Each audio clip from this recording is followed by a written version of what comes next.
Very funny guy. You can see him all around town. Give it up for Jimmy Jam.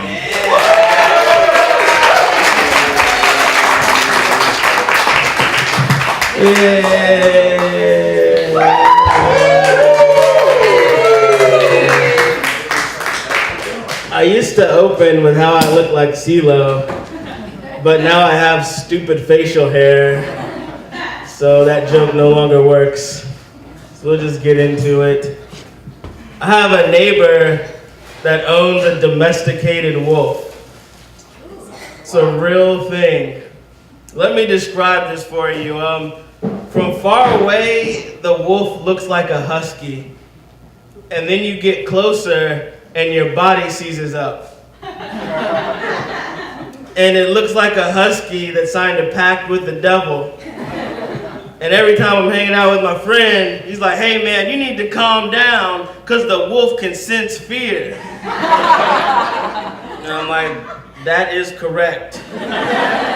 The wolf is sensing the correct emotion and probably the smell of piss. I don't know how to describe my neighbor. He literally walks the wolf around my neighborhood. Now every time I see a guy with a pit bull, I'm just like, pussy. Couldn't get a wolf, could you, loser? But I wanted the coolness that my neighbor has.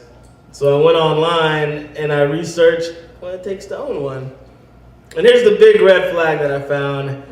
It says, if you own a domesticated wolf, don't get sick. Because the wolf will take it as a sign of weakness and then try to challenge you as leader of the pack. I no longer want a wolf. Here's what I do want. I want to join a wolf pack. And I'm not talking about like the hangover wolf pack.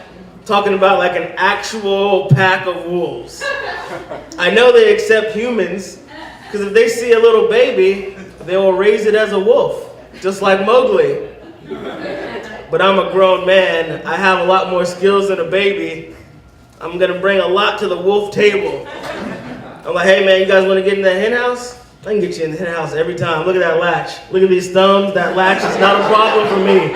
The latch is not a problem. It opens every single time. You got a problem with the farmer? I already got a plan.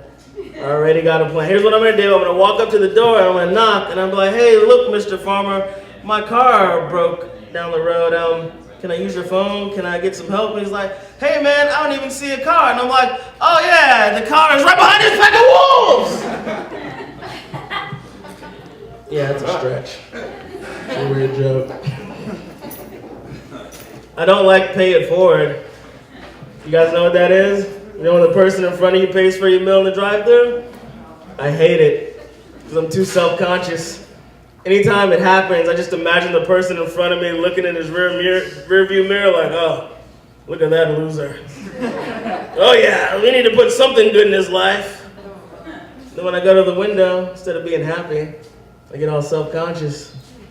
He's like, hey man, someone paid for you already. I'm like, oh, did they? I can pay for my own meal, I got a job. Productive member of society.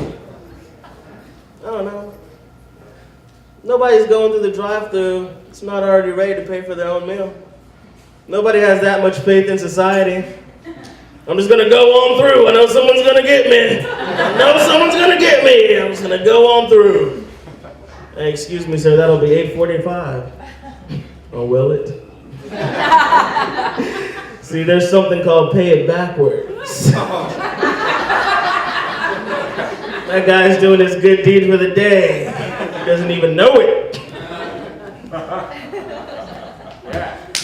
Thank you. Google is a weird company to me because I don't know what they want. Like, I know what Microsoft wants. All of my money. But Google's a little different. Google's like, hey, put your money away. I just want to watch. Oh yeah, Google likes what it sees. Fancy Feast is the only other animal products that I would eat in public. And I don't think you can call me out on it either. Like, hey man, look at that dude eating cat food. I'd be like, yeah, that's right. This is shrimp and white wine sauce. Enjoy those nuggets, bitch. If there's ever a zombie apocalypse, while a lot of you guys will be at the grocery store fighting it out like savages, I'm gonna be at the pet store. Cat aisle. That's it for me, station.